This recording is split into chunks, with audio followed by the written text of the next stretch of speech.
Chef Gail Sokol, and welcome to my kitchen. Today I am going to give you a special chocolatey treat that's almost like a religious experience. This is the first torte, the first baking of anything in which I won a major award. So you will have my award-winning chocolate caramel pecan torte. It's simple, it's amazing, it's 3 layers of decadence. But before we get started, please click that notification button. I want you to become a subscriber, and I don't want you to miss any of my tips or videos because I love having you in my kitchen, and I love sharing things with you, especially my recipes. All right, so this is sort of an easy recipe, sort of a brownie layer first, caramel and pecans, and then beautiful ganache on top. Easy peasy, super easy, and very, very decadent. It will create, even the most chocoholic personality will say, yep, this is enough chocolate for me. And it feeds about 18 people. If you slice it really thin, and you will want to because it's very rich. So I have a 9-inch springform pan. You know, that's the cheesecake pans that you'd make a cheesecake, false bottom. Sprayed it with nonstick cooking spray, and I did line it with a little foil just to make sure that if there is any leakage. Mine usually doesn't leak, but you never know, and you don't want to be cleaning up your oven. I set my oven to 325 degrees Fahrenheit, and now I'm ready to get my ingredients going. So the first thing I want to do is whisk my dry ingredients. Because it's a brownie, it has very little flour. So it's very fudgy and chocolatey. So 1/4 cup of all-purpose flour. And then I have, let me see, I have 2 tablespoons plus 1½ teaspoons of unsweetened cocoa powder. And that's the natural cocoa powder. That's not Dutch processed. 1 teaspoon of baking powder and 1/2 teaspoon of salt. Just enough to give it a little lift. All right, and you're going to whisk those. That's your dry ingredients. That's it. Super easy. And make sure, because it's so quick to put together, make sure that your oven is on 325 like 15-20 minutes before you want to bake. All right, so I'm going to leave that on the side. Now, in the meantime, before the scenes, I have melted in a double boiler, so I have water a couple inches up that I brought to a simmer. And then what I did was I took 4 tablespoons of unsalted butter. I put it in a pan that is not touching the water at all. You just want the steam from the simmering water to melt the chocolate and the butter. And I have 3 ounces of unsweetened chocolate. So those usually come in squares that you might have to chop up or break up with your hands a little bit. If you get lazy, you can just throw them in. They'll melt as long as you stir. And 1/3 cup of semi-sweet chocolate chips, high-quality semi-sweet chocolate chips. And it melts to this beautifulness, okay? And then before I use it, I've cooled it down a little bit, and I'm going to dry the bottom of the pan, all right? Because I don't want the water going and ruining our batter in any way. So I've just dried the bottom. So what we're doing is we're getting all our mise en place ready. And in our electric mixer, I'm going to put 1 cup of granulated sugar, 3 eggs, and about a teaspoon of vanilla. All right, and that's pure vanilla extract. Make sure it's pure vanilla extract. Makes a difference, really makes a difference. Paddle attachment. And then I'm gonna paddle it on really high speed for a couple of minutes. And while it's turning a little bit lighter, the yolks of those eggs should turn slightly lemony colored instead of brighter yellow. They're gonna turn paler yellow. We're gonna get the chocolate ready to add, then the dry ingredients on low speed, of course, and then we're going to add a little bit of yogurt. I like adding Greek yogurt. This is 1/3 cup of whole milk Greek yogurt, plain. No flavors, plain. Very rich, but it just adds some nice moistness to this brownie. The chocolate keeps it fudgy. We got the cocoa powder and the 2 types of chocolate. So it's really like a trifecta of amazingness. So this has gotten a little bit lemony colored, and the sugar has dissolved a little bit in those eggs. The vanilla's in there. I'm going to turn it on low speed now, very low speed, and I'm going to add my chocolate. And it's best to do this with a rubber spatula. So clean off your spoon when you've melted your chocolate to get all that yumminess out of there. And then I'm going to add my chocolate. And just be careful how you do it. You can actually move, if you have a guard, just move it so that you can just raise it up and just get it in there. Pretty tricky, but it's going in real nice. Keep it in the bowl, Chef Gail. And it's in the bowl. So far, so good. All right. I'm concentrating. This is tough adding chocolate. Beautiful. All right. I'm getting it all in there. And it'll make your eggs turn really, really dark, chocolatey. All right. And then you may want to stop the bowl, lift it up, and just sort of scrape down a little bit around the edges. Scrape that spatula against, whoop, I lost my batter. I lost my beater in the batter. So I'm going to just add it back in. No worries. No worries. Things happen in a kitchen, right? So now I'm going to add my dry ingredients on low speed. Okay. I don't think that ever happened during a video where my paddle just had to join the batter. But that's okay. All right, we're going to get it all in there. It's in. It's in, it's in, it's in. Push in the rest. And then the last thing to go in is our beautiful yogurt. Okay, that beautiful, beautiful plain yogurt, put it right in. And you're going to see this batter. I'm going to show you this batter before I put it in to my pan. And then I'm going to show you a trick. If you've never watched any of my videos before, you're going to enjoy this trick to get the smoothest batter ever. And the flattest brownie so it won't lump up on you. Okay. All right, so let's get this scraped around the edges. And let's keep the paddle attached, right? I'm being very silly today. All right, one more go around and we're there. All right. Yes, Chef Gail has some cleanup to do after. All right, so we're going to move our guard. Now look at that. Isn't that gorgeous?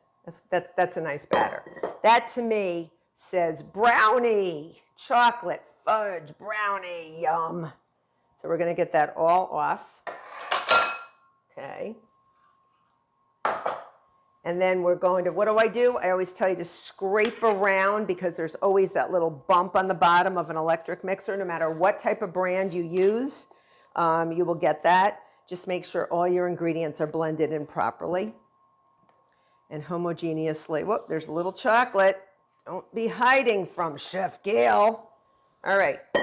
Now I have an offset spatula and I have my pan, my prepared pan. Remember, just greasing. I'm going to pour all my batter in there. And I want it really smooth. We need a flat surface because we're going to put caramel and pecans on there. And it is going to look like $1,000,000. We are dressing up that little brownie, that little fudge brownie, and making it so much more. It's going to be ready for the ball. All right, so we're going to get this going. And then in order to get rid of all the heaps and humps on this thing, we're going to get all this off. All right. I always say pretend you are a hand of a clock. All right. You are the hand of a clock. This is the hand of a clock. And you're going to go around and just sort of spread it so that this, let's say, is the second hand, and it's just going to push. See how it's pushing the batter? I'm pushing the batter around, and I'm flattening it so that it doesn't go above my offset spatula. And it's flat, because otherwise you can end up with cakes or brownies or whatever with big humps in the middle. And sometimes that happens. It never happens to me because I do this. It's my trick. It's my trick for all my cakes. All right. So into the oven, 325 degrees for 50 minutes, 50 minutes, until a small sharp knife comes out clean. So my brownie layer has just gotten out of the oven. It looks beautiful after 50 minutes, and I'm letting it cool because then we're going to do a layer of pecan halves and pour a beautiful caramel, which we're making now, over the top of those pecans. So this is a really easy recipe. I'm going to take 1 cup of light brown sugar. I'm going to take 1/4 teaspoon of salt, 3/4 teaspoon of fresh lemon juice, and that is a key ingredient, believe it or not. That is an acid that will prevent crystallization from happening and allowing our sugar, our brown sugar, not to crystallize, so we don't get any grainy caramel. We get a really nice smooth caramel. So when you heat an acid with a sugar like brown sugar, it is called inversion, and it prevents the sugar from getting very, very crystal. So I'm going to put this on a higher heat now, and I'm not showing you the inside of the pot yet. I will. But what we're doing now is we're going to melt down this sugar. We've got the lemon juice in there, and I'm just mixing it temporarily to get the brown sugar covered with the corn syrup, the lemon juice, and the salt. And then I'm going to let it go until it melts down and gets to 238 degrees on a candy thermometer. So that's a thermometer that looks like that, and it can go up pretty high. It's not a meat thermometer. It's different than a typical thermometer, so you'd have to get an actual meat thermometer, an actual candy thermometer. All right, so we're going to let that go.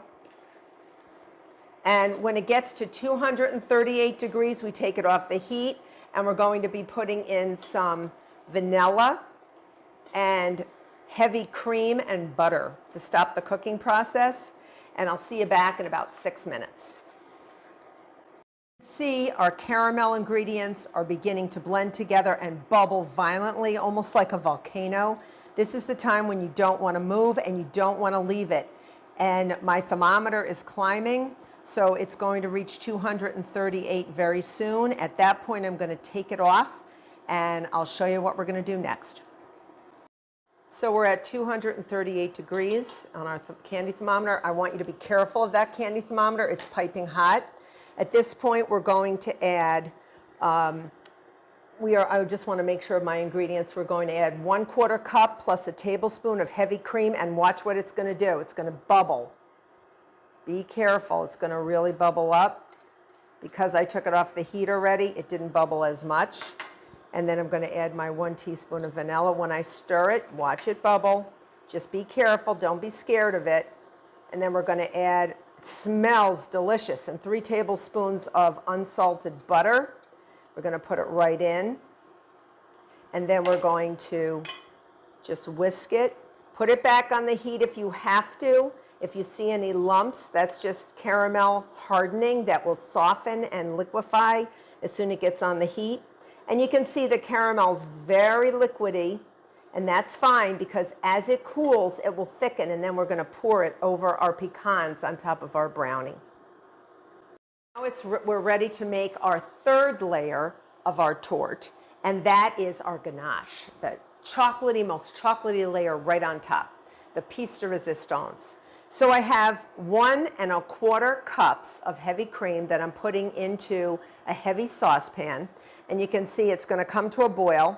I like to bring it to a boil, but if you want to just bring it to a simmer, some chefs do that. I like to bring it so it's actually a rolling boil. Then I take it off the heat. You don't want to leave this because cream and any milk products, milk, things like that will actually overflow very quickly, and it's horrible to clean up. So this is already coming to a boil.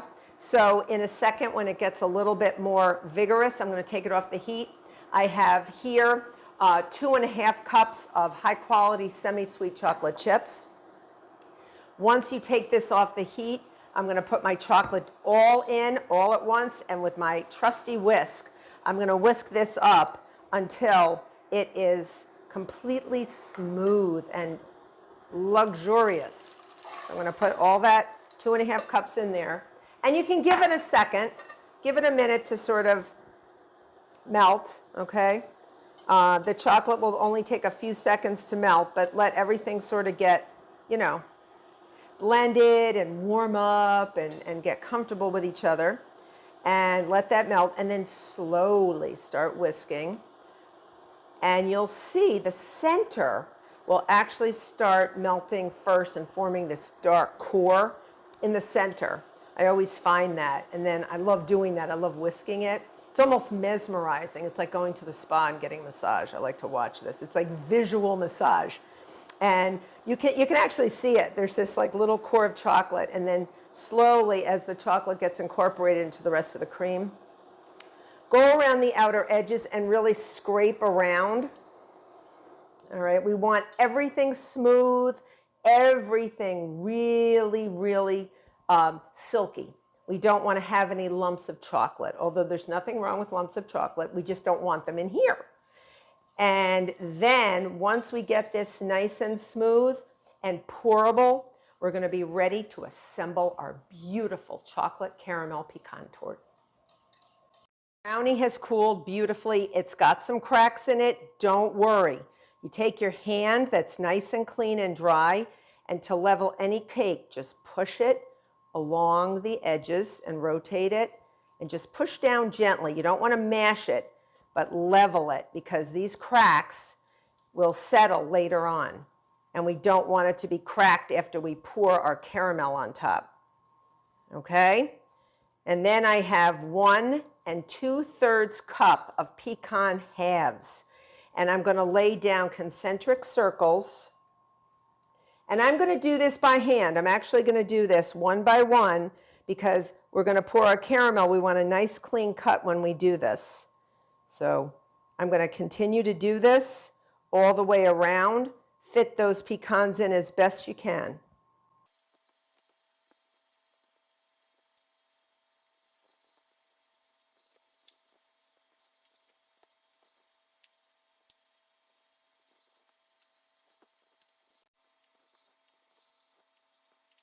All these filled in, you can actually fill in the cracks with some little tidbits that you might have left over. All right, you may have a few pecans left over. Don't worry about it. I just like to stuff it in. Any spaces you might see where you see brownie, just stuff them in there. All right, because we're all looking for a nice cut slice when we have it. Don't worry about pushing them down, because once you pour that caramel on top, they'll stay nice and secure, because the caramel is going to firm up over them. All righty, you ready? I'm going to pour my caramel, which has been cooling. You're not going to spread the caramel. You're going to drizzle it from the top, from the center, and just go all the way around, just gently, just gently. It will spread on its own. It's just sort of, just go like that. Just sort of rotate a little. Don't upend your pecans. And if you want, you can also take an offset and just gently spread if you really see that the caramel's not spreading. The hotter it is, the more it'll spread, but you don't want it to be too hot. And just spread it over. You want it to go all the way to the edges. All right, so make sure you spread that all the way over. I'm doing this both hands, ambidextrous. Okay, get that all over. If you miss the outer layers, don't worry. I'm going to try to get the remainder of this delicious caramel in here and sort of spread it on the outside. All right, get as much as you can out, and that's fine. Okay, that's fine. Okay, and now it's time for ganache, and then we give it the big chill. Now I'm going to pour my warm ganache on top.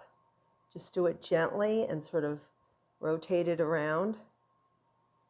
Just be careful, it may spread a little bit, don't worry.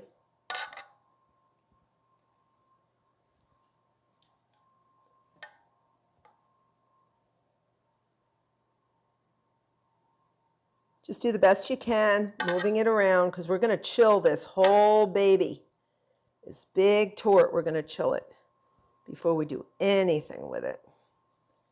It's got to go in the fridge, chill out, so it gets nice and firm. I want to go grab another offset for 1 second.